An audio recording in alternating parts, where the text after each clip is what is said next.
A gente tem conversado sobre o catolicismo e surgiu a pergunta da Lucinda, né, mais detalhada sobre a Igreja Ortodoxa, e como o assunto da gente era apologética cristã, eu não estava, né, com material que pudesse tratar do assunto.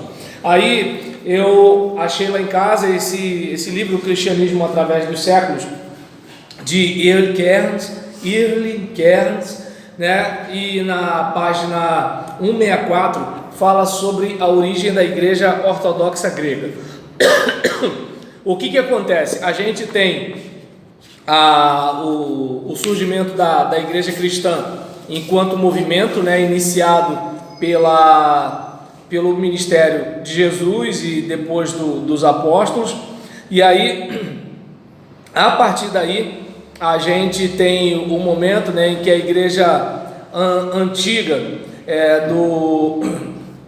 do primeiro século, ela se torna uma igreja católica imperial, e aí depois essa igreja católica imperial, ela vai chegando a um determinado apogeu, né? Ela vai avançando, e aí já surge papado, já vai tendo algumas mudanças, até que chega o momento em que a partir da expansão da igreja, começa também a ter problemas como divisão na igreja.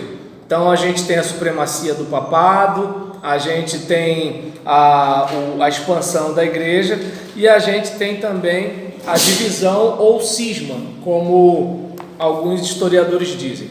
Então vamos lá. Começa assim o texto. A Igreja no Oriente jamais conseguiu ter a Igreja no Oriente jamais conseguiu ser independente como era a do Ocidente. Primeiro, porque estava diante dos olhos do imperador, e segundo, porque tinha que competir com a tradição greco-romana da cultura que fora preservada no Oriente ao tempo em que o Ocidente atravessava o caos cultural desde a Idade das Trevas. Após a queda do Império Romano, a Igreja no Ocidente não enfrentou nenhum grande rival político no trono imperial e ainda cresceu na luta que travou contra os problemas relacionados ao caos cultural que sucedeu à queda do Império. Aí vamos às diferenças e causas da separação do Ocidente e Oriente. Ao transferir sua capital para Constantinopla em 330, Constantino pavimentou a rodovia da separação política e depois eclesiástica da igreja em duas grandes seções.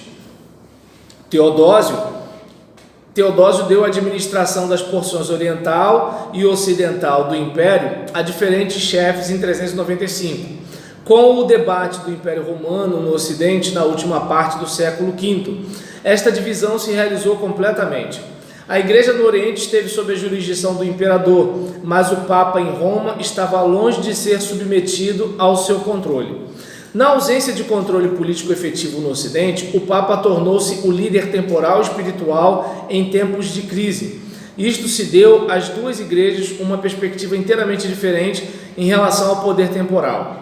A visão intelectual do Ocidente também diferia da do Oriente. O Ocidente latino era mais inclinado à consideração de assuntos práticos de administração e teve poucos problemas na formação de uma teologia ortodoxa. A mente grega do Oriente se interessava mais pela solução de problemas teológicos em termos filosóficos. A maioria das controvérsias teológicas entre 325 e 451 surgiram no Oriente, mas os mesmos problemas provocaram poucas dificuldades em muitos casos no Ocidente. Desse modo, uma série de controvérsias dificultou as relações entre o Oriente e o Ocidente. As duas igrejas diferiam ainda em matérias teológicas. Em 897, Fócio, o patriarca do Oriente, acusou Nicolau I e a Igreja do Ocidente de heresia, porque o Ocidente colocara a cláusula filioque no texto do Credo Niceno. No Ocidente, os teólogos sustentavam que o Espírito Santo procedia do Filho e do Pai. O Oriente não aceitava essa interpretação. Em meados do século II, o problema da data da celebração da Páscoa contribuiu para prejudicar as relações entre as duas metades da Igreja. Diferenças de opinião em relação a esta questão sempre tornaram difíceis as relações entre os dois grupos. Outra diferença entre as duas igrejas gira em torno do celibato. O casamento dos clérigos abaixo da posição de bispo era permitido no Oriente, mas no Ocidente os clérigos não podiam contrair casamento. Os mesmos problemas surgiram em algumas ocasiões em relação ao uso de barba. No Ocidente, o sacerdote poderia raspar a barba, mas no Oriente, os clérigos tinham que mantê-la. Embora esses problemas e outros semelhantes possam parecer irrelevantes agora, foram de grande importância para as duas metades da igreja. A controvérsia iconoclasta na Igreja Oriental nos séculos 8 e 9 provocou muitos sentimentos hostis. Em 726, Leão III, como imperador do Oriente, proibiu qualquer genuflexão diante de esculturas ou imagens e, em 739, ordenou que tudo, exceto a Bíblia, fosse removido das igrejas e destruído para limitar o poder dos monges e para refutar as acusações de idolatria feitas pelos muçulmanos. Esta tentativa de reavivamento laico na Igreja Oriental gerou a clara oposição entre o clero paroquial e o clero monástico. No Ocidente, o Papa e até mesmo o Imperador Carlos Magno colocaram-se a favor do uso de símbolos visíveis da realidade divina. Esta interferência do Ocidente nos negócios da Igreja do Oriente aumentou o antagonismo entre as duas facções. A Igreja no Ocidente continuou a usar imagens e esculturas no culto. A Igreja no Oriente, entretanto, eliminou as esculturas, mas conservou os ícones, geralmente imagens de Cristo, as quais se deveria reverenciar, mas não cultuar, atitude que se deve a Deus somente. O povo do Oriente ressentiu-se bastante da tentativa do Papa Nicolau I, em meados do século IX, de interferir na nomeação do patriarca da Igreja no Oriente, embora tenha sido justificado por razões morais. Apesar de mal sucedido, sua interferência intensificou as más relações entre as duas igrejas, uma vez que muitos no Oriente achavam ser isto assunto exclusivo do Oriente, intensificando assim as disputas entre as duas igrejas. Isso tudo para a gente chegar no cisma de 1054. Olha quanta coisa veio acontecendo desde lá de trás, para vocês terem uma ideia. E aí, a palavra ícone na igreja do Oriente significa o quê? Tipo... Por exemplo, uma coisa é a imagem de Jesus, outra coisa são outros símbolos. Botou uma letra, tipo uma letra? Não, a letra é letra. O problema é de você ter um símbolo que você corre o risco de adorar olhando para aquele símbolo. E aí o que acontece? Tudo bem, uma coisa é a imagem de Jesus, mas nada de adorar. É só de modo pedagógico, deu para entender? Aí é o ícone.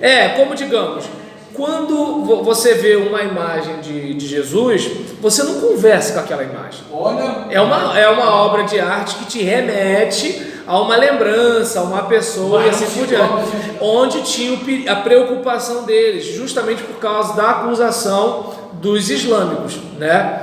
Seguindo então. Já naquele tempo.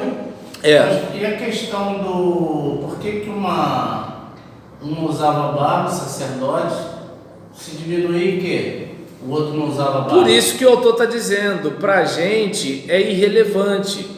No caso deles, aquilo ali era uma diferença, entendeu? Entende? Enquanto, por exemplo, num lugar era permitido tirar a barba, no outro não era. Entende? E aí o que acontece? Isso, hoje a gente pensa, esse é o problema, vamos negociar. Mas para eles não era negociar. E Israel também é assim, tudo. Entende? Então são situações. Seguindo, qualquer movimento ecumênico se tornou muito difícil depois dos amargos acontecimentos que separaram a Igreja do Oriente e a Igreja do Ocidente.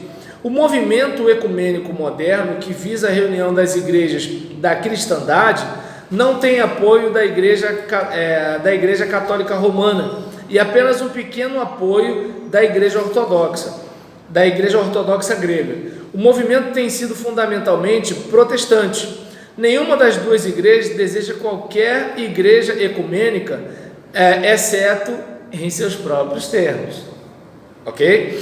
E aí, embora a Igreja do Oriente tenha se disposto a conferenciar com as igrejas protestantes acerca da reunião, a separação excluiu a Igreja do Oriente de muitas das influências vitalizadoras que fortaleceram a Igreja no Ocidente. O surgimento de cidades, nações e da classe média, afora os movimentos culturais da Renascença e da Reforma, não atingiram a Igreja no Oriente, enquanto que a Igreja Católica Romana do Ocidente esteve sujeita a estas influências e se fortaleceu, ou pela assimilação dos quadros favoráveis, ou pela reação contra aquilo que parecia perigo a Roma. A Igreja no Oriente engajou-se, porém, em algum tipo de esforço missionário neste período. Os búlgaros foram convertidos ao cristianismo em 864, no reinado de Boris, que governou no período de 852 a 889, adotando a fé de Constantinopla, apesar de terem sido Cirilo e Metódio os responsáveis pela sua conversão ao cristianismo. Os morávios passaram depois para a jurisdição romana. O patriarca obteve mais sucesso com a obra missionária na Rússia. Uma princesa chamada Olga aceitou o cristianismo em 955 e influenciou seu neto Vladimir, que também se converteu em 988. Este evento marcou o início do triunfo do cristianismo oriental na Rússia. A Rússia e a maior parte das regiões do leste e do centro da Europa seguiram o patriarca de Constantinopla. Os magiares também foram convertidos. O choque do islamismo no século VII e a perda de gente e de terras para os muçulmanos, junto com os 2 séculos de desavenças quanto ao uso de imagens, estagnaram o cristianismo no Oriente. Pouco mudou na igreja em termos de ritual, administração ou teologia desta época para cá. Por isto, ela não tem tido a influência sobre o mundo que teve o cristianismo no Ocidente, muito embora o antigo período da história da igreja tenha sido ela a líder na formulação teológica. Então a gente observa, algumas coisas que foram contribuindo para que existisse a igreja ortodoxa, que diverge da igreja católica romana e que obviamente diverge também da igreja protestante, que não chegou necessariamente a romper com a ortodoxa, porque ela flui do ambiente católico romano, certo? Tranquilo? Mas a Roma, ela toma conta da ortodoxa também? Assim, financeiramente? O que acontece? A missa que é feita lá no Oriente, então, é feita no Ocidente? Eu não sei, a gente acabou de ver que não era a mesma coisa.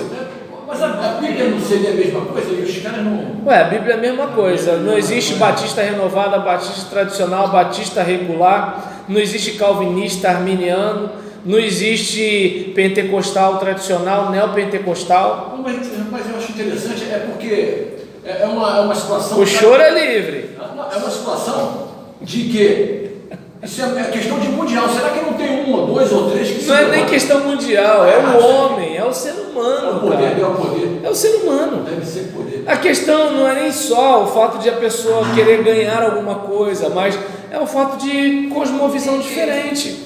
Cada um interpreta... Você não foi aqui na sala de aula falando sobre... Não sei se foi o pastor ou o Rangel, falando sobre assim... Cada um tem uma interpretação. Isso, exatamente. Entendeu? Eu acredito que cada um interpreta a palavra de Deus à sua maneira. Mas o Senhor fala contigo a X maneira. E você revela Y a outra maneira. Aí distorce. Não, tem pessoas que fazem isso, mas tem pessoas... Aí, quando eu falei, o Senhor, meu irmão, ele entendeu aqui, tá? Pelo amor de Deus, né? Não, Viu como é que é difícil ser humano, Lidal? Tá quase tendo uma treta aqui. Eu tenho medo, eu tenho muito respeito àquele lá de cima, o Deus vivo. Não estou falando dele não, tá? Cuidado. Mas você percebeu?